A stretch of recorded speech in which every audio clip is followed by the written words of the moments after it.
Minnesota Vikings 2025 schedule prediction at Chicago Bears Monday Night Football Week 1. Have them with a loss 17-24. JJ McCarthy's first career start. Then they are playing the Atlanta Falcons Sunday night. Have them dropping a close one to Penix and company 23-20. Would love to see them lean on Aaron Jones on that defense. The new additions of Hargrave, Jonathan Allen, Harrison Smith in the back end is back once again. Then a string of some very good wins against the Cincinnati Bengals 24-23. Pull it out against Chase, Higgins and company. We'll see what happens with Trey Hendrickson. Is he a factor or is he even on the team for them next year? Then the Pittsburgh Steelers 21-13. They pull it out in Dublin of all places against Aaron Rodgers, his last maybe matchup against Minnesota in his career.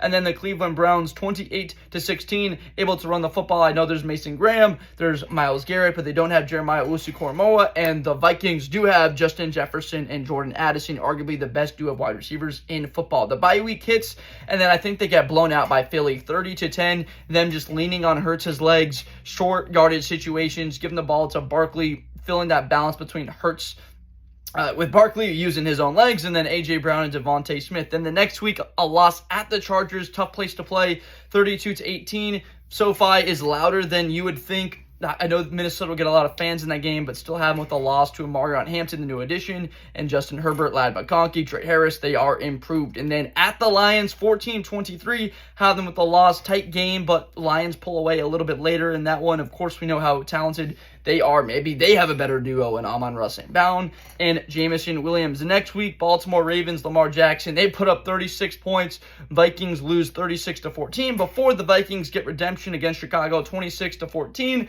Able to lean a bit more on the defense, play at a higher level before they are at the Packers with a nice win against Green Bay, 27-23. They get it done at Lambeau, then at Seattle, 27-19. They beat Nick Emmanwori, Sam Darnold and company, limit Zachariah Charbonnet. The Commanders, Jaden Daniels and company. Of course, they took Josh Connerly. They look to be improved on the offensive line. Laramie Tunsil's there, a loss 34-27. A loss against the Cowboys. New additions, of course. They bring in Tyler Booker. At the Giants with a win, 23-7, which helps out of contention at this point, though. A loss on Christmas, tight one, 19-17 against the Detroit Lions before they finish off the year 25-17 against the Green Bay Packers. Let me down below in the comments what you think about Minnesota. Am I about right? 7-10 is my prediction overall for Minnesota next year. Another year on Kevin O'Connell. Expect for them to be better in 2026. JJ McCarthy shaking out the training wheels. People are all over the place on this one. Very polarized, so would love to know what you have to think. Please subscribe or follow for more content in the future, and I will see you next time. Thank you. Best player in college football. That Georgia and Ohio State game, New Year's Eve, is going to be a classic. Josh Blunder, hi everybody. I'm Josh